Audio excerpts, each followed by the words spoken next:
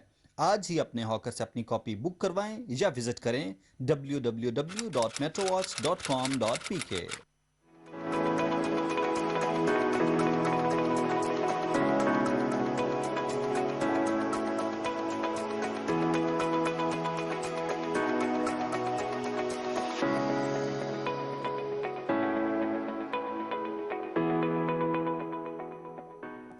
Welcome back. हम कुछ economic survey का जायजा ले रहे हैं। आज कुछ फिगर्स जो सामने रखी थी मुशीर ख़जाना ने, उसके बारे में भी मैंने आपको बताया। कुछ मजीद फिगर्स जो मेरे पास हैं, उन्होंने मुआशी शरह नमू की बात की, जो उन्होंने कहा कि 0.4% नेगेटिव रही इस टाइम स्पैन के अंदर। उसके साथ उन्होंने कहा कि हमें तवक्को ये थी कि 3% से बढ़ेगी, लेकिन ये कम हुई। दूसरी जानिब उन्होंने कहा कि जो सनती तरक्की है, सनती शोबे की तरक्की है, वो तकरीबन 7.78% रहने का इम्कान है इनकमिंग फिस्कल ईयर। ये किस हद तक सस्टेनेबल है for a small business enterprise और जो छोटे लेवल के बिजनेसमैन हैं या तबका है कारोबारी। और उसके साथ साथ अपॉर्चुनिटीज़ की जब हम बात करते हैं तो किस हद तक अपॉर्चुनिटीज़ गवर्नमेंट क्रिएट कर पाएगी या निजी शोबे को हम इंगेज कर पाएंगे, जो कि हमेशा से हमारा एक इशू रहा है कि निजी शोबा अगर इंगेज होगा तो उसके बाद अपॉर्चुनिटीज़ क्रिएट होंगी। गवर्नमेंट के पास मजीद फंड्स हैं नहीं। गवर्नमेंट ने कोशिश की है कि शरह सूद को कम करे ताकि छोटी एंटरप्राइजेस के पास पैसे जाएँ और वो अपना बिजनेस जारी करें, लेकिन फिल वक्त जिस किस्म की कोविड सिचुएशन है उसमें जब डिमांड नहीं होगी तो प्रोडक्शन ओबियसली होना बहुत मुश्किल हो जाएगा। इस सारी सिचुएशन पे हम बात करते हैं। मियां अंजुम निसार साहब, आप मुझे सुन पा रहे हैं? जी जी बिल्कुल सुन सकता हूं। ठीक है, आपके सामने सारी सिचुएशन है, खास तौर पे जो बिजनेस तबके की मुश्किलात हैं। एक तो सबसे पहले मेरा सवाल आपसे होगा कि आपकी एक्सपेक्टेशंस क्या हैं जो कल बजट गवर्नमेंट पेश करने जा रही है? जो पिछले डिजिट्स कुछ पेश किए हैं, आज आदाद शुमार हमारे सामने हैं। आने वाले साल को देखते हुए क्या एक्सपेक्टेशंस है आपकी बजट से? देखिए, एक्सपेक्टेशन से पहले मैं थोड़ा सा पीछे जाऊंगा कि ये जो कोरोना ने हमारी इकॉनमी बड़ी मोरलेस स्मूथ चल रही थी जी। गो कि हमारी एक्सपोर्ट बहुत ज़्यादा नहीं बढ़ी, लेकिन बहरहाल स्टिल कुछ बेहतर पोजीशन पे थी। और ये पिछले अराउंड 3 महीने का जो लॉकडाउन सिचुएशन रही है जिसमें आपकी इकॉनमी मूव नहीं कर सकी और बहुत सारी चीज़ें आपको जो है वो सैलरीज देनी पड़ी, फिर आपको विदाउट एनी वर्किंग फिर आपको मार्कअप देना पड़ा 12.5 प्लस जो बैंकों के सर्विस चार्जेस मिला के 14-15% के करीब वो आपको देने पड़े। फिर आपको पोर्टों पे डैमरेजेस और डिटेंशन चार्जेस, इस चीज़ ने बेसिकली इंपोर्टर्स की, इंडस्ट्री की जो कमर जो है वो बिल्कुल तोड़ के रख दी है। अब इन हालात में जो बजट आपका जो इंशाल्लाह अब कल अनाउंस होगा, तो हम यही समझते हैं कि अब गवर्नमेंट को भी पता है और पूरी दुनिया को पता है कि ये जो प्रॉब्लम है कोरोना कोविड-19 की, ये सिर्फ पाकिस्तान में नहीं है, ये ग्लोबली है। तो सारी दुनिया इस वक्त यही कोशिश कर रही है कि हम अपनी इकॉनमी को रिवाइव करें, इकॉनमी का पहले पहिया चलाएं, उसके बाद के जो मामलात है, रेवेन्यू टारगेट्स, ये बात के इश्यूज हैं। और इस वक्त ज़रूरी भी यही होना चाहिए क्योंकि अभी कोरोना से हम लोग बाहर निकले नहीं हैं। अभी भी यही प्रोडिक्ट किया जा रहा है कि जुलाई और अगस्त जो है वो हमारा पीक जो है वो पीरियड होगा कोरोना से रिलेटेड। सो उसके बाद भी कोरोना को साथ साथ लेके चलना है विद एसओपीज। मैं समझता हूँ कि ये जो बजट आ रहा है ये एक बड़ा चैलेंजिंग बजट है और किसी को इसके मुतालिक एक होता है ना लाउड एंड क्लियर, कुछ क्लियर नहीं है कि कौन सी चीज़ कितनी देर तक वो क्लियर होगी। ये बात अपनी जगह बिल्कुल दुरुस्त और बजा है और हकीकत इसमें यही है कि 1 जनवरी 2020 वाली पोजीशन में आने के लिए may be we need another 2 years, क्योंकि इतनी एक आपकी इकोनॉमी डैमेज होगी, इतनी एक लिक्विडिटी क्रंच सिस्टम के अंदर आ चुका है। इस कॉन्टेक्स्ट में क्या मियां साहब ये समझे कि ये जो बजट डॉक्यूमेंट है, हमारी ये जो बजट डॉक्यूमेंट है, इसके अंदर जो प्रेडिक्शंस हैं या जो प्लानिंग है या जो एलोकेशंस हैं, उसको हम हतमी ना समझे, आप ये कह रहे हैं? आने वाले वक्त के साथ साथ हमें डिसीजंस लेने पड़ेंगे, आप ये कह रहे हैं? नहीं, मैं ये कह रहा हूँ कि देखें वज़ीर ख़जाना साहब ने भी यही कहा है कि हम प्रिडिक्ट नहीं कर सकते और वो बात अपनी जगह बिल्कुल दुरुस्त है। अब इन हालात में तो इसका यही मतलब है ना सर, अगर प्रिडिक्ट नहीं कर सकते तो when we are allocating certain amount to certain जरूरी डिपार्टमेंट या किसी सर्टेन सेक्टर को हम कर रहे हैं तो उसमें हम हतमी नहीं है, हम श्योर नहीं है ओब्वियसली, यही बात मैं कर रहा हूँ। नहीं, वो बात आपकी बिल्कुल बजा है, लेकिन हमने देखें अब इसके बाद क्या होगा। दुनिया में प्रोडक्शन जो है वो ज्यादा होगी, हर मुल्क ने कोशिश करना है, हर कंपनी ने कोशिश करनी है कि हम अपने मटेरियल जो है ज्यादा से ज्यादा एक्सपोर्ट करें, तो डंपिंग भी होगी। तो डंपिंग का मुकाबला जब ही कर सकेंगे कि हमारी अपनी इंडस्ट्री इस काबिल हो, हमारी cost of doing business control में हो और हमारे रॉ मटेरियल्स पे ड्यूटी कम से कम हो। तो यही फेडरेशन ने रिकमेंडेशन भेजी है कि आपकी बिजनेस को कंट्रोल करने के लिए। मैं आपको चंद नुकात जो चीदा नुकात जो फेडरेशन की तरफ से हमने भेजे हैं वो मैं आपको गोशगुजार करना चाहता हूँ। उनमें से एक पहला है कि ऑलरेडी एक प्रेडिक्शन भी है और मेरे ख्याल में इंशाल्लाह ये हो भी जाएगा, क्योंकि बजट के रिलेटेड जो भी निगोसिएशंस हुई हैं तो एक तो ये हम प्रेडिक्ट कर रहे हैं और हमारी ये डिमांड थी कि ये एडिशनल कस्टम ड्यूटी जो है वो रॉ मटेरियल से ख़त्म की जाए, आरडी ख़त्म की जाए। CNIC का एक बहुत बड़ा इशू है, इस कंट्रोवर्सी से एक दफ़ा साल 2 साल को लिए इसको डेफर किया जाए, ताकि जब तक आपकी पूरी इकोनॉमी डॉक्यूमेंटेड नहीं होती हम स्मगल गुड्स को खामखा स्पेस ना दें कि वो बिके, और जो आपकी जो डॉक्यूमेंटेड इकोनॉमी से जो गुड्स आपकी रिलीज हो रही हैं, प्रोड्यूस हो रही हैं, उनके लिए खामखा के मसाइल आए। तो एक तो CNIC की जो शिक को ख़त्म किया जाए। फिर हमने ये कहा कि दुनिया में एक यूनिक किस्म का अपने हम लोगों ने एक टैक्स लगा रखा है, नफ़ा हो तो टैक्स लें, वो तो एक समझ आती है बात, लेकिन अगर नुकसान हो तो फिर भी आप टर्नओवर टैक्स 1.5% दें। ये मंतक मुझे समझ नहीं है और ये प्रैक्टिसेस बहुत सारे मुल्कों में कहीं भी नहीं है। ये लेकिन ये इसमें एक बड़ी क्लासिक एग्जांपल आप उसी जानिब ले गए। एक बड़ी क्लासिक एग्जांपल अभी पेट्रोल प्राइसेस की है कि नफा हो तो टैक्स दें, नुकसान हो तो टैक्स ना दें। जब नफा हो तो इजाफी नफा हो तो तब भी टैक्स उतना ही रहता है, इजाफी नफे के ऊपर भी परसेंटेज हुई रहती है, तो नुकसान के ऊपर भी को चेक रखते। और ये जो मामला जो है वो अगर उसमें एक उन्होंने एलसीज नहीं खोली तो डेफिनेटली ये कार्टलाइजेशन का जो एक हमारा जो एक माहौल है जो कि कभी कार्टल बना के आपने देखे ना HBOC जो आप जो हाई अपना जो HOBC जो आपका जो अच्छा चले I come back to this point. मैं वापस आता हूं, मैं जरा सरदार तनवीर साहब के पास लेके जाता हूं, पंजाब इन्वेस्टमेंट बोर्ड के चेयरमैन भी हैं और खुद एक कारोबारी शख्सियत भी हैं। तो मैं जरा सरदार साहब के सामने मैं वापस आऊंगा आपकी तरफ। मियां साहब आगे भी बताएं। सरदार साहब आप सुन रहे हैं जो रिकमेंडेशंस हैं लाहौर चेंबर्स की, लेकिन मुझे लगता है कि टैक्सेस को लेकर या रेवेन्यूज को लेकर ये वही रिकमेंडेशंस हैं जिनके खिलाफ ताजरान एहतजाज करते रहे कि ये नहीं होनी चाहिए, जैसे कि शनाख्ती कार्ड की शिक है, जैसे कि सर्टेन ड्यूटीज हैं। और दूसरी जानिब अगर मैं इसको रीफ्रेस करूं इसी सवाल को, तो ये वही शिकें हैं जिसको गवर्नमेंट ने बेस बनाकर अपने टैक्स रेवेन्यूज को बढ़ाने का इरादा किया था या एक एम्बिशियस 5,000 अरब से ज्यादा का टैक्स टारगेट रखा था। तो इसका मतलब ये कि we gonna get back ourselves towards 2018-17 उन्हीं पॉलिसीज की जानिब, टैक्स पॉलिसीज की जानिब जिनकी हम मुखालफत करते रहे हैं since we couldn't reform FBR, हम वहीं पे रहेंगे जहां से हम चले थे? फर्स्ट इमरान साहब शुक्रिया अपने प्रोग्राम में बात करने का देने के लिए। सबसे पहले मैं इससे शुरू करूंगा, हमारे भाई मियां अंजम निसार साहब जो फेडरेशन के प्रेसिडेंट हैं, उन्होंने बड़ा राइटली ये कहा कि हमारी इकोनॉमी की जो डायरेक्शन थी वो अब बेहतर हो रही थी, हम राइट ट्रैक के ऊपर आ रहे थे जी। देखिए, मैं पिछले कुछ दिनों से बजट के हवाले से काफी सारे प्रोग्राम हो रहे हैं, मैं उन सब के अंदर ये गुजारिश किए कर रहा हूँ कि देखिए टैक्स नेट को बढ़ाने की जरूरत थी और वो गवर्नमेंट का एक ड्राइव था कि टैक्स नेट को इंक्रीज किया जाए। और आपने देखा कि हमारी जैसी जो इकोनॉमीज हैं उसमें इस तरह की ड्राइव्स आती हैं, उसमें कंडीशन लगाई जाती हैं, लेकिन अनफॉर्चुनेटली ये जो वबा है जिसने सारी दुनिया की इकोनॉमी को अपने लपेट में लिया है और उसके साथ हमारी इकोनॉमी को भी कोई एक्सेप्शन नहीं थी, हम भी उसकी लपेट में आ गए। तो मेरा ये ख्याल है कि हम बार बार मैं अपने प्रोग्रामों में ये गुजारिश कर रहा हूँ कि हमारी ताजर तंजीमें, फेडरेशन और चैम्बर्स को इंशाल्लाह हम ये अश्योर कराते हैं कि ये जो आने वाले दिन है ये रिलैक्स होंगे और ज्यादा कोई सख्ती होने नहीं जा रही, गवर्नमेंट को ऐसी चीजें इम्पोज करने नहीं जा रही है। और ज्यादा से ज्यादा मेरा ख्याल है जो रिकमेंडेशन हमारे पास फेडरेशन और हमारे जो बड़े चैम्बर्स हैं, लाहौर है, कराची है और दूसरे जो बड़े सिटीज के चैम्बर्स हैं, उनकी रिकमेंडेशन को गवर्नमेंट ने सिंपैथिकली देखा है और इंशाल्लाह अच्छी चीजें आने वाली हैं।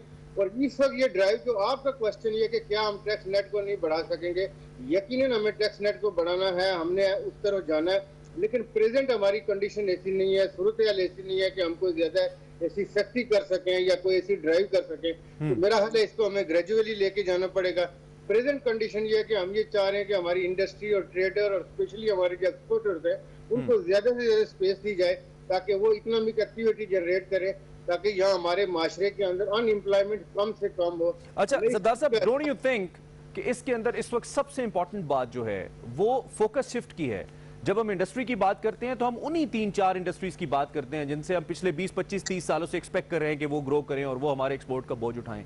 हम अपनी डायमेंशन क्यों चेंज नहीं कर सकते? हम इंडस्ट्रीज की डेफिनेशन क्यों चेंज नहीं कर सकते? Why can't we turn ourself towards IT, कुछ ऐसी इंडस्ट्री जो कि मर्ज हो रही हैं, सर्जिकल गुड्स हैं आने वाले वक्त में, मेडिकल है, बहुत सारी ऐसी इंडस्ट्रीज हैं, जैसे अभी आपने आके कंस्ट्रक्शन को एक इंडस्ट्री कहा है, तो हम वो फोकस शिफ्ट कर रहे हैं क्या? इस बजट के अंदर हमें वो चीज नजर आ रही है कि हम अपनी डायमेंशन चेंज करें, इंडस्ट्रीज को सोचने समझने का तरीका चेंज करें, rather than looking at the same thing with the same lens कि हम इससे बेहतर रिजल्ट्स लेंगे? आपने बहुत अच्छा क्वेश्चन किया है इमरान साहब। देखिए बात ये कि हम बिल्कुल एग्जांपल दे रहे हैं, हमने यहाँ पंजाब में पिछले 1 साल में 2 हमने आईटी से रिलेटेड राउंड टेबल कॉन्फ्रेंसेस करवाई। हम ये समझते हैं कि आईटी में स्पेशली सॉफ्टवेयर के हवाले से अगर आप देखें तो हमारी जो एक्सपोर्ट है वो न होने के बराबर है। और हम इस हवाले से ये समझते हैं कि आइंदा हमारा ये फोकस ये होगा कि आईटी के हवाले से हम उनको ग्रोथ फिक्स करेंगे। हम ये करने जा रहे हैं कि वो हमें गारंटी करेंगे कि जी उनकी ईयरली एक्सपोर्ट के अंदर इतनी होगी, तो गवर्नमेंट बहुत सारे एरियाज में उनको सब्सिडाइज भी करेगी, उनको सपोर्ट भी करेगी, लेकिन इसके अंदर बहुत सारा पोटेंशियल मौजूद है। सर्जिकल के हवाले से आपने कहा, बिल्कुल हम 2-3 कॉन्फ्रेंसेस इसके ऊपर कर चुके हैं। ये वो एरियाज है जिसके अंदर हमें आगे बढ़ना है। मैं एक और चीज आपको गुजारिश करूं कि मियां साहब फेडरेशन के प्रेसिडेंट है, माशाल्लाह बहुत बड़े बिजनेसमैन है। हमारा ये ख्याल है कि इस वक्त हमारी लोकल इंडस्ट्री के लिए इस वक्त एक बहुत बड़ी अपॉर्चुनिटी भी है कि हम सेल्फ सस्टेनेबिलिटी की तरफ जाएं और हमारी जो लोकल इंडस्ट्री है ये एक्सपेंड करे। आपको बहुत सारे ऐसे एरियाज के अंदर आना होगा कि जहाँ पे आप अपनी डोमेस्टिक नीड भी पूरी करेंगे और इसके साथ साथ आपको एक्सपोर्ट के हवाले से, फॉरेन एक्सचेंज कमाने के हवाले से मैं ये समझता हूँ। लेकिन इसमें फिर मेरा सवाल, मैं वापस आऊंगा जब दोबारा आपके पास, तो मेरा सवाल सेम रहेगा कि क्या जो लोग इसको रिवैम्प करना चाह रहे हैं उनका आईटी को लेकर वो विजन है, वो सर्टेन क्वालिफिकेशन है कि वो कर पाएंगे? क्या मैकेनिज्म है? क्योंकि अभी तक तो हमारे पास पेमेंट्स का तरीकाकार मौजूद नहीं है। जो लोग अपनी सतह पे कुछ आईटी का बिजनेस कर रहे हैं वो कहते हैं हम पेमेंट्स ना मंगवा सकते हैं ना भेज सकते हैं, we can not even open a direct bank account, PayPal वगैरह तो है नहीं हमारे पास कि हम पेमेंट्स ही ले लें। तो बेसिक स्ट्रक्चर ही नहीं है जिसके जरिए इंटरनेशनल ट्रांजैक्शंस हम करें, तो कैसे होगा? मैं वापस आऊंगा सरदार साहब आपकी जानिब। Once again asking you Amir Zafar, आपने दोनों माहिरीन की बातें भी सुनी हैं, दोनों कारोबारी शख्सियात भी और अहम ओहदों पर भी फाइज हैं। इस सारी सिचुएशन को देखते हुए एक जो बड़ा इंपॉर्टेंट सवाल मेरे माइंड में आ रहा है, डोंट यू थिंक कि जब हम इस पेंडेमिक के अंदर जाए जा रहे हैं, हमारे केसेस 100,000 क्रॉस कर चुके हैं, उस वक्त जब यूरोप और यूके और दीगर जो जगह हैं, अमेरिका है, वो जब लॉकडाउन को रिलैक्स कर रहे हैं, हमने पहले ये कहा था कि इसके अंदर हमारे लिए एक अपॉर्चुनिटी है कि वो मुल्क ज़्यादा शिकार हैं, we can export our goods to them, और हमारे अंदर एक अपॉर्चुनिटी है कि हम इसको बेहतर कर सकते हैं। सो द डेफर्ड डेट्स जो हमारे कर्जे को किया गया, लेकिन अब जिस तरीके से ये पेंडेमिक हमारे आ रही है, डोंट यू थिंक कि हम ज़्यादा मुश्किल सिचुएशन में आ जाएंगे और वो अपॉर्चुनिटी चैलेंज बन रही है हमारे लिए? हमेशा नहीं, शुक्रिया। देखें, इसमें हमें 3 चीज़ों का ख्याल रखना बहुत ज़रूरी है। सबसे पहली बात तो ये है कि एक ये कि कहना कि हमें अब ये तीसरी वेव आई है ना ओपिनियन की, अगर आप देखें तो हुकूमत भी, आपका लोगों ने देखा होगा टीवी पे काफ़ी लोग दिखा रहे हैं कि पहले हमने एक मद रखी कि इस दिन पीक आएगी, फिर हमने एक और रखी, फिर हमने कहा जी अब जुलाई में आएगी। मेरा ज़ाती ख्याल ये है, और आपने देखा कि इवन जो यूनाइटेड किंगडम का जो चीफ फिजिसिस्ट था, एपिडेमोलॉजिस्ट था, उन्होंने रिज़ाइन कर दिया कि वो कहते हैं वो इंपीरियल कॉलेज में है, वो एक इंतहाई माने हुए साइंसदान है। उन्होंने कहा जी ये हमें अभी तक किसी को समझ नहीं है, और ये हतमी तौर पर कहना है कि पीक कब आएगी, ये कब आएगा, अभी तक सब कयास आराइयाँ हो रही हैं। तो ये तो पहले हमें समझ लेना चाहिए। दूसरी चीज़ उसी से निकलती है कि सबसे पहले कि भाई पहले उन्होंने कहा हुकूमत ने हमारी अपॉर्चुनिटी आएगी। देखिए, मैं थोड़ा सा जो प्रेसिडेंट हैं हमारे चैम्बर्स के, उनसे थोड़ा सा डिसएग्री करूंगा, और इख्तिलाफ राय मेरा सिर्फ इतना है कि ये इस वक्त ये कहना कि बम्प आएगा और अचानक सारे लोग, हम कारखाने खुल जाएंगे, लॉक खुलेंगे और सब उसी स्पीड से, हमें हमेशा याद रखना चाहिए कि 2 प्रॉब्लम है इसमें। एक तो ये कि जो ये कारखाने होते हैं इनकी वैल्यू चेंज होती हैं, उसमें बहुत से छोटे बिजनेसेस के लोग होते हैं जो अब तबाह होने को जा रही हैं। तो अगर चाइना भी अपने जब लॉक्स पूरी तरह खोलेगा तो वो छोटी बिजनेसेस को रिवाइव करना, उनके लोगों को वापस लाना मुश्किल होगा। उसमें दूसरी चीज़ हमें ये याद रखनी चाहिए कि दुनिया भर में ये रीशोरिंग, जिसकी आपने भी जिक्र किया और वो हमारे जो चेयरमैन साहब उन्होंने भी जिक्र, प्रेसिडेंट साहब ने जिक्र किया कि भाई ये जो है अब बहुत सारे मुल्क काफ़ी हद तक वो कह रहे हैं हमने एक मुल्क पे डिपेंड नहीं करना, और जितनी हद तक हो सके हम अपनी जो कोर मसनूआत यानी कि जो है उसको हम अंदर लाएंगे। तीसरी चीज़, और आई थिंक ये हमें अब हतमी तौर पे समझना है कि अगर हम पहले जाते थे मार्केट में तो हम शायद 1970 में वापस आए, जब मैं सुपरमार्केट जाता था और पोल्का की आइसक्रीम होती थी और पोल्का की आइसक्रीम होती थी। अब आपको आदत पड़ गई कि हम जाते हैं और हमें वॉल्स भी खानी है, हमें पोल्का भी खानी है, और हमने बाहर की 3 आइसक्रीम बेन एंड जेरी भी लानी है। तो हमारा जो कंजम्पशन यानी जिस तरह हम खपत करते हैं उसका पैटर्न यूजर एंड पे भी चेंज होगा। उस यूजर एंड के चेंज की वजह से इंडस्ट्रीज को गेयर अप करना है, और वो जो इंडस्ट्रीज हमारी हैं, मेरा ज़ाती ख्याल अभी तक तैयार नहीं है, लेकिन हुकूमत ने उसको प्रीएम्प्ट करते हुए उन्होंने 3 चीज़ें की हैं। मैं इसलिए बता दूं, एक तो ये है कि जिन्होंने कहा था 30,000 आइटम्स पे रॉ मटेरियल इंपोर्ट पे ड्यूटी खत्म हो रही है, ठीक है। इसके अलावा बहुत से इंटरमीडिएट आइटम्स हैं जिस पे फिर ड्यूटी खत्म की जा रही है या उनको कम किया जा रहा है। इस सारे का रुझान किस तरफ है? इस सारे का रुझान इस तरफ है कि ये जो हमारी स्टोरी है रोजाना एक्सपोर्ट हम ये कर देंगे, टेक्सटाइल कर देंगे, फलाना कर देंगे, वो उससे हमें अब चेंज होके इंटरनल, जिसको हम इंटरनल मार्केट, पाकिस्तान 220 मिलियन लोगों की मार्केट है। अगर हम इसी मार्केट, तो आपने अभी गुनगुनाया था कि जो ब्रेक में कि मईशत है या नहीं है, तो उसका सबसे जरूरी चीज हम ये है, मईशत हमारी खुद बहुत बड़ी है, और अगर हम देखा जाए तो परचेज, ये बेसिकली आप सॉर्ट ऑफ आप चाइनीज मॉडल की बात कर रहे हैं कि आप डोमेस्टिक अपनी जो मार्केट है, जो कंज्यूमर मार्केट है, उसको आप इस्तेमाल जी, करें उसमें सब लोग, हाँ, और उसमें ये हमें रख लेना चाहिए कि डेट बढ़ेगा ही बढ़ेगा, लेकिन इस दफा जो डेट बढ़ेगा उसमें हमारी जो डेट की एबिलिटी टू पे है वो बेहतर हो जाएगी। 1% अगर हमारी कॉस्ट ऑफ बोरिंग लोअर होती है तो हम तकरीबन 120 बिलियन रुपए का हमें फायदा होता है बोरिंग, ठीक है, टोटल अपने उसके अंदर बजट के अंदर। ठीक है, तो आप ये कह रहे हैं कि हमें डोमेस्टिक कंज्यूमर मार्केट को ज्यादा फोकस करना पड़ेगा, और जो लगता भी बिल्कुल यही है कि इसी से कुछ रिजल्ट्स निकल सकते हैं। ओके मियां साहब, आपने बात सुनी आमिर साहब की, सरदार तनवीर साहब आप भी सुन रहे हैं। ये जो ग्लोबलाइजेशन का एक फिनोमिनन हम बहुत अरसे से डिस्कस करते आए हैं कि दुनिया ग्लोबल विलेज बन गई है, सुकड़ गई है, सारे मुल्क एक दूसरे से लिंक्ड हो जाएंगे, ये कोरोना वायरस ने तो 360 चेंज कर दिया है। ये तो हमें लगता है कि अब हर कोई नफसा नफसी के अंदर है, और हर मुल्क आने वाले वक्त के अंदर शायद जो ग्लोबल ट्रेड है उसके ऊपर सबसे बड़ा इंपैक्ट इसका आने वाला है, इट फील्स लाइक। और इसलिए हमारी जो अपनी डोमेस्टिक कंज्यूमर मार्केट है, जिसकी जानिब दुरानी साहब ने रेफर किया, वो सबसे बड़ा एसेट होने वाली है। So is the pattern of our production, हमने उनको भी चेंज करना है, हमने अपना style of production, pattern of production भी चेंज करना है अपनी कंज्यूमर लोकल मार्केट को देखते हुए। तो इसके लिए क्या हमारे बिजनेस हाउसेस तैयार है, उनकी कोई हिकमत अमली है, या महज हुकूमत की तरफ ही देख रहे हैं? देखिए जी, बात यह है कि अगर हमारी कॉस्ट ऑफ डूइंग बिजनेस दुरुस्त होगी तो इस मुल्क में इंडस्ट्रियलाइजेशन होगी। अब क्योंकि कॉस्ट ऑफ डूइंग बिजनेस बहुत ज़्यादा थी, मार्कअप आपको पता है कि 13.25% था, दुनिया में इतना मार्कअप कहीं नहीं था, अभी कम हो ना गया ही ना? हमारे रीजन में इतना मार्कअप था। और बिजली की प्राइस जो है वो 7-8 सेंट है हमारे रीजन के अंदर, हमारे यहाँ 18 सेंट की प्राइस है। आप खुद बताएं, जब दो चीज़ों को आप ऐड कर लें तो आप किस तरह मुकाबला कर सकते हैं। खुदा का शुक्र करते हैं कि 13.25 से 8% हुआ है, और मैं समझता हूँ इसको फर्दर भी 2-3% इसको नीचे होना चाहिए, ताकि आप रिवाइव कर सके, आप compete कर सके। आप किस तरह compete करेंगे? आप आइसोलेशन में तो compete नहीं कर सकते।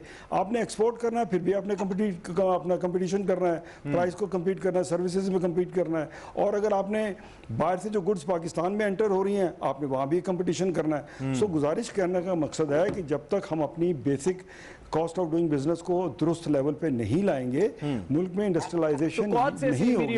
बहुत सारे लोगों के पास सरमाया भी होगा, लेकिन लोग ये सोच रहे हैं आपको लगता है कि अगर आप बिजनेस को कम कर सकते हैं, जो गवर्नमेंट के लिए भी डूएबल है। जी डेफिनेटली कम कर सकते हैं, और ये बड़ा ये 5.25% जो मार्कअप कम हुआ है, इससे मैं समझता हूँ कि गवर्नमेंट के पास 1% जो भाई कह रहे थे ना कि वो 120 अरब रुपए का फर्क पड़ता है, मुख्तलिफ माहिरीन ये कहते हैं कि अगर 1% आप मार्कअप को रिड्यूस करते हैं तो 250 अरब का फर्क पड़ता है। तो मैं समझता हूँ 1500-1600 अरब रुपए गवर्नमेंट के पास एक फिजिकल स्पेस आ गया है। और इस बजट के हवाले से भी मैं आपसे ये अर्ज कर दूं कि जितने भी आपके जो फॉरेन लोन्स है, जो आपके फॉरेन एजेंसी जिन्होंने लोन दिए थे, जिसमें IMF, G20 है, एशियन बैंक है, पेरिस क्लब है, उन सब ने भी आपको एक स्पेस दी है। उन्होंने भी अपने लोन्स को डेफर किया है for a certain period of time. तो आपके पास कुशन मौजूद है, तो हमने उस कुशन को इस्तेमाल करना है for the good of our economy, to save the jobs in the country, और अपनी इकोनॉमी को स्टिमुलेट करने के लिए, ताकि हमारी इकोनॉमी का पहिया रवां दवा हो।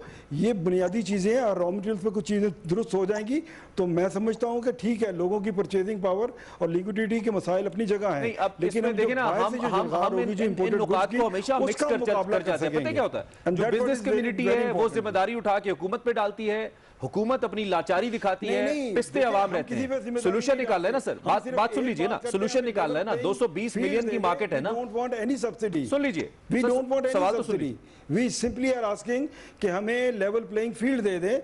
फिर आप देखेंगे आपका ये सनतकार है, ये आप एक्सपोर्ट्स को लेकर बात कर रहे हैं सर, लेवल प्लेइंग फील्ड की दिखाता है कि नहीं दिखाता? सर मियां साहब, ये तो आप एक्सपोर्ट्स की बात कर रहे हैं ना, हम बात करें अपनी डोमेस्टिक मार्केट के अंदर। वी नो हमारी परचेजिंग पावर क्या है, दो की परचेजिंग पावर लो है, लेकिन हम अगर डोमेस्टिकली हम अगर इंटरनेशनली कंपैरेटिव गुड्स नहीं भी बनाते हैं, चीन आपको पता है पहले को बहुत हाई क्वालिटी गुड्स नहीं बनाता रहा एक टाइम के अंदर, जब उनकी तिजारत दुनिया भर के साथ कंपीट करने के काबिल हुई है, तब उन्होंने ऐसी गुड्स बनाई हैं जो कि दुनिया के साथ मुकाबला करें। आपको भी इस बात का पता है, आपकी बिजनेस कम्युनिटी लोकल मार्केट जो कि इतनी बड़ी है उसको देखते हुए अपनी जो डायरेक्शन है, जिसकी जानिब दुरानी साहब ने इशारा किया, उसको चेंज करने के लिए क्या कर रही है? Why we always look upon the government कि वो अपनी पॉलिसी चेंज करे और हमें एक लेवल प्लेइंग फील्ड दे, और हम जाके, आपकी बात दुरुस्त है, एक्सपोर्ट्स को लेकर लेवल प्लेइंग फील्ड नहीं है, लेकिन डोमेस्टिक मार्केट भी तो इतनी बड़ी है। नहीं, इवन डोमेस्टिक में भी देखें, डोमेस्टिक में आपके रॉ मटेरियल्स पे जो अब देखें, ये गवर्नमेंट जो मैं अंदिया दिया जा रहा है इस बजट में कि ड्यूटीज, जो मैंने पहले भी आपसे कहा कि RD खत्म करें रॉ मटेरियल्स पर, एडिशनल कस्टम ड्यूटीज खत्म करें, ये नई पिछले साल लेवी की गई। सो मेरा मतलब ये कॉस्ट है आपकी एडिशनल। अगर आपकी बाहर से जो फिनिश गुड्स आ रही हैं वही हम यहाँ लोकल प्रोड्यूस कर रहे हैं, अगर बाहर वाली चीज सस्ती होगी तो कस्टमर ने तो सस्ती चीज लेनी है। तो हमें ये चीजों को देखना होगा, और मैं समझता हूँ आज भी बल्कि मुशीर खजाना ने आज भी कहा कि आप जो बेल्जियम चॉकलेट और कॉफीज पीते हैं बाहर की, और नहीं तो एक्सोटिक आइटम्स आप इस्तेमाल करते हैं, ये सेट कि हमने उसके, हमें कोई जरूरत नहीं है इंपोर्टेड और लग्जरी आइटम्स की, हमें किसी चीज की जरूरत नहीं है। ठीक है, गॉट। चलिए, I will come back to you. बड़ा पॉइंट उठता चूंकि बिजली के हवाले से है, जो कि बेसिक कंपोनेंट है प्राइसिंग के हवाले से, तो मैं जरा सरदार तनवीर साहब के सामने ये नुक्ता रखता हूं। सरदार साहब, इतलात ये है कि हम 25,000 मेगावाट तक बनाने की पोटेंशियल हमारे अंदर है, कैपेसिटी है, और कोई 18,000 अराउंड हमारा यूज है, 15 से 18 के बीच। तो इसका मतलब है बिजली हमारे पास क्वांटिटी के नुक्ता निगाह से तो काफी है। अब बात आ जाती है प्राइसिंग के हवाले से, तो उसमें हमें याद है कि जब नून लीग की गवर्नमेंट आई थी, जब हम खबरें आती थी हमारे पास, तो उस वक्त क्या होता था कि इतने लोग पकड़ लिए, बिजली चोरी, पर्चा दर्ज हो गया। थोड़ी सी ऐसे कुछ अक्सात आपकी हुकूमत के स्टार्ट में भी हमें सुनने को मिली। अब बिल्कुल खामोशी है। क्या चोरी बिल्कुल खत्म हो गई है, या हमें गवर्नेंस करनी नहीं है बिजली को लेकर? ऐसे कैसे सस्ती करेंगे हम बिजली? सरदार साहब। बहुत शुक्रिया इमरान साहब। बात ये जो बिजली के हवाले से इस वक्त ठीक है, हम एट पार है, जो हमारी रिक्वायरमेंट है उतनी बिजली हमारे पास है भी, लेकिन बिजली की जो यूनिट्स के हवाले से जो हमारे यहाँ पे जो उसका रेट है, वो अनफॉर्चुनेटली मैं ये समझता हूँ कि माजी में मुख्तलिफ हुकूमतों ने जो मिस्टेक्स की, जो आपकी IPPs हैं आईपीपीज के साथ आपने ऐसे अनफॉर्चुनेट किस्म के कॉन्ट्रैक्ट्स किए हुए हैं और इतने लॉन्ग टर्म कॉन्ट्रैक्ट्स हैं और जिसकी वजह से गवर्नमेंट को शायद कई दफा इंटरनेशनल अदालतें 2200 से ज्यादा सर्कुलर डेट हमारा हो चुका है। तो मैं ये समझता हूँ कि ये एक बहुत बड़ा इश्यू है और एक बहुत बड़ा चैलेंज है। लेकिन इसके साथ मैं एक गुजारिश कर दूं, जो आपके पहले सवालात थे उस हवाले से भी जी। आप ये देखिए कि आपके पास जो इस वक्त डोमेस्टिक इंडस्ट्री है, कुछ माह पहले जब हमारे पास चाइना के वाइस प्रेसिडेंट थे, मेरी डायरेक्ट भी हमारी जो उनके साथ मीटिंग हुई, हमने उनसे भी गुजारिश की और उन्होंने भी इस चीज के साथ तायद की। इस वक्त देखिए हमारा चाइना के साथ जो ट्रेड डेफिसिट है वो तकरीबन $15 बिलियन के करीब है, जबकि जो माजी में 3 या 3.5 बिलियन के करीब हुआ करता था। एक तो ये है कि चाइना ने इस चीज को एक्नॉलेज किया है कि हमारे पास स्पेशली पाकिस्तान के अंदर सेंट्रल एरिया के अंदर जो सेंट्रल पाकिस्तान है, जो पंजाब है, कि यहाँ जो इंडस्ट्रियलाइजेशन है इसका पोटेंशियल बहुत ज्यादा मौजूद है कि यहाँ से आपकी मिडिल ईस्ट की मार्केट, सेंट्रल एशिया की मार्केट और अफ्रीका की मार्केट हमारी इंडस्ट्री के लिए बड़ा पोटेंशियल है कि हम जो मैन्युफैक्चरिंग करेंगे हमारा टारगेट मार्केट ये एरिया होना चाहिए और वो चाइनीज के लिए भी हमारे जेवीज हो सकते हैं और हमारी लोकल इंडस्ट्री को भी आगे आना होगा। तो हमारे पास इसमें बड़ा पोटेंशियल मौजूद है कि हम इसके अंदर आगे आए, इंडस्ट्रियलाइजेशन करें और क्वालिटी में जो आप बिजली की तरफ आ जाइए सरदार साहब। देखिए बिजली के हवाले से भी इस वक्त देखें हमारे पास जो नए प्रोजेक्ट लग रहे हैं, हाइडल को गवर्नमेंट काफी प्रमोट कर रही है। हाइडल के टैरिफ्स के बहुत सारे इश्यूज एड्रेस हो गए जो माजी में नेपरा से आपको टैरिफ अब मसला ये है कि गवर्नमेंट बहुत सारे पावर हाउसेस को बेचकर other than the tax revenues पैसे भी लेना चाह रही है। आपके पिछले बजट के अंदर भी एक बहुत बड़ी अमाउंट इसके लिए रखी गई थी। और एक और मैं आपको गुजारिश कर दूं कि एक्सपोर्ट के हवाले से आपको व्यक्ति इस वक्त दबाव का सामना है, लेकिन जो ये इंटरनेशनल मार्केटें खुलती हैं आपकी स्पेशली जो एग्री प्रोडक्ट्स हैं वो दुनिया की बेसिक नेसेसिटी बन चुकी है। आपकी 6 से 7 बिलियन की सिर्फ कॉटन होती है। अगर आप कॉटन हम इस वो टिड्डी दल से बचेगी तो बाहर भेजेंगे। टिड्डी दल के वबा से हम निकल आए, अगर हमारी 10-12 मिलियन बेल्स हो जाती है तो हमारा 10-12 बिलियन, 1 मिलियन बेल का मतलब ये है कि $1 बिलियन। तो आपके पास राइस के हवाले से, आपके पास वीट के हवाले से, आपके पास ये अच्छा एक पॉइंट जरा आमिर साहब ऐड करना चाह रहे हैं जरा। जी आमिर साहब जी, इसी पे नुक्ते पे मैं जस्ट टू कंटिन्यू, 2 चीज़ें जो हम लोग नहीं सही सोच रहे और मैं फिर ये इस पे ज़रूर क्रिटिसाइज़म मैं बर्दाश्त भी करूँगा। लेकिन देखिए सबसे पहली बात यह कि ये हमने पिछले 30 साल में देखा है कि हमारा जो इंडस्ट्रियलिस्ट है, हमारी जो एक्सपोर्टर है, उसकी फ्लेक्सिबिलिटी, मैन्यूवरेबिलिटी, आप मल्टीफाइबर एग्रीमेंट का देखें जब ख़त्म हुआ क्या हुआ। ठीक है, मैं मानता हूँ इस वक्त टेक्सटाइल हमारी 1-2-3 मिलियन लोगों को एम्प्लॉय करती है। आपको मैं ये भी हतमी तौर पर बता सकता हूँ कि उस टेक्सटाइल ने सबसे ज़्यादा लोग इस कोविड के दौरान फारिग किए, यानी वो जो मुनाफे उन्होंने कमाए। तो हमारा एक तो स्टेट पर मुनाफे, लेकिन उस पर मैं जाना नहीं चाहता। बिजली पे मैं ज़रा वापस आता हूँ और बिजली पे वापस आने से पहले एक और चीज़ कि जो हम दुनिया का, इन्होंने कहा कि हम खुल जाएगा और फिर अचानक हमारी सब्जियां चली शुरू हो जाएंगी, हमारी बेल्स और कॉटन चले। ये मेरे से आप आज लिखवा लीजिए कि हर कोई अब ये सोच रहा है कि इसके बाद नक्शा क्या बनेगा। अगर हम अपनी पुरानी डगर पे ही, पुरानी मराद पे ही हम उस पुराने ग्लोबलाइजेशन का पॉइंट मैंने बोला कि वो तो अब दुनिया से हटने जा रही है। बिजली का पॉइंट जो है, देखिए ये मैं मान लेता हूं कि बिजली हम महंगी खरीदते हैं, लेकिन बिजली सस्ती कराने के भी तरीके सिर्फ ये नहीं कि हुकूमत बिजली सस्ती करे, इस पे भी हमारा एक पूरा होलिस्टिक जो है, हमने पेपर लिखा भी है, अभी रिसेंटली गवर्नमेंट के साथ डिस्कशंस भी हो रही हैं। ये कहना कि गवर्नमेंट बिजली सस्ती करे, आपने तेल सस्ता कर दिया, मेरे तो अभी तक ट्रांसपोर्टर मेरे से उतने ही पैसे चार्ज कर रहा है। तो ये जी, it's not just a question of governance, ये फिर बात हमारे ताजिर तबके पे भी, जिसमें से मैं भी एक हूँ क्योंकि मैं भी बिजनेस करता हूँ, तो बात लेकिन ये है कि हम लोग क्या अपने जो है pattern of trade, pattern of industrial को हम खत्म चेंज करेंगे नहीं करेंगे? हम क्या करते हैं, हम 100% हम नहीं करेंगे। हम 30 साल से आदत पड़ी हुई है कि हम अपना मुनाफा पहले अलग करते हैं, फिर गवर्नमेंट से सब्सिडी लेते हैं, उसको प्रॉफिट डिक्लेयर करते हैं और कहते हैं जी हमने तो बस कॉस्ट टू कॉस्ट काम कर दिया है। ठीक है, ये जो है ना तरीका हमें just one more minute, 30 seconds मियां साहब आपको दूंगा, देन लास्ट 30 सेकंड सरदार साहब के लिए। आप कंक्लूड कर दीजिए जो आप कहना चाहते हैं मियां साहब। जी, मैं पैटर्न ऑफ बिजनेस के ऊपर मैं पॉइंट आपको दे देता हूं। पैटर्न ऑफ बिजनेसेस चेंज करना होंगे, ग्लोबलाइजेशन अगर हमें खत्म होती नजर आती है, पैटर्न ऑफ बिजनेसेस चेंज करना होंगे, लोकल मार्केट को फोकस करना होगा। को बचा लें या मईशत को बचा लें, you have to choose it. या आईपीपीज को बचा लें या मईशत को बचा लें। ये जो मेरे भाई जिक्र कर रहे थे दुरानी साहब, I totally disagree with that for the reason कि आपने कंड्यूसिव एनवायरनमेंट और कंड्यूसिव रेट्स देने हैं, वो दे के फिर आप इंडस्ट्रियलिस्ट पे बात करें कि जनाब अब आप परफॉर्म नहीं कर रहे हैं। जब आपकी पॉलिसीज में इतनी ह्यूज फ्लक्चुएशन होगी, कभी आपका जो मार्कअप हो 6% हो, अगले साल आपका 13.25 हो जाए, दुनिया में 7-8 सेंट आपके रीजन में बिजली की प्राइस हो, आप 18 सेंट चार्ज कर रहे हो, can you compete with that? Okay सरदार साहब last 30 second got point taken भी है साहब, लास्ट 30 सेकंड सरदार साहब फिर आप गुजारिश कर दूं कि हम इस चीज से फुल्ली अवेयर हैं, दुनिया में एम्प्लॉयमेंट जनरेट करना और कारोबार चलाना बिजनेस कम्युनिटी का काम है, और हम फुल्ली इसके साथ एग्री करते हैं, और हम अश्योर ये कराते हैं कि हम इंशाअल्लाह हमारा मुल्क का भी कारोबार बिजनेस कम्युनिटी चलाएगी, वही एम्प्लॉयमेंट जनरेट करेगी, और जो उनको फैसिलिटेशन गवर्नमेंट के लेवल पे ठीक है। मसला तो ये कि बिजनेस कम्युनिटी आगे भी तो आए ना, बिजनेस कम्युनिटी मुश्किल वक्त जब आता है तो they look upon the government. बहुत सारे बिजनेस हाउसेस इसलिए परेशान होकर बैठ गए कि अब तो हमारी मैन पावर नहीं आएगी, हम काम कैसे करेंगे। दुनिया पिछले 10-15 साल से जूम टेक्नोलॉजी और कॉल कॉन्फ्रेंसिंग और आईटी को इस्तेमाल कर रही है, हम आज भी नहीं कर पाए। हमारे बड़े बड़े बिजनेसमैन हुकूमत से सब्सिडीज मांगने के लिए तो तैयार हो गए, लेकिन पिछले जो डेकेड से आप लोगों ने प्रॉफिट्स कमाए हैं, आपका हक था, आपने बिजनेस किया, लेकिन एक कौमी जिम्मेदारी भी तो होती है कि आप इस वक्त स्टैंड आउट करते। मैं कुछ बिजनेस पीपल को या एग्जेक्टिव्स को ज़ाती तौर पे जानता हूँ जिन्होंने अपनी जेबों से 2-2 महीने की तनख्वाहें दी हैं, इसके बावजूद कि उनके जो बिजनेसेस हैं वो नहीं चल रहे हैं। ऐसी एग्जांपल्स भी हमारे पास मौजूद हैं। खैर, प्रायोरिटी तब्दील करना होगी, फोकस शिफ्ट करना होगा डोमेस्टिक मार्केट के ऊपर, इसमें कोई दो राय नहीं है, और उसके साथ जो हमारी इससे पहले ट्रैक लाइन है बिजनेसेस की, उसके ऊपर भी देखना होगा कि क्या हमें उसी पे रहना है या कोविड ने जिस तरह सिचुएशन चेंज किया हमें भी चेंज करना है। इस पे बात करते रहेंगे। You can follow me on Twitter by searching Imran इचवल। अल्लाह हाफिज़।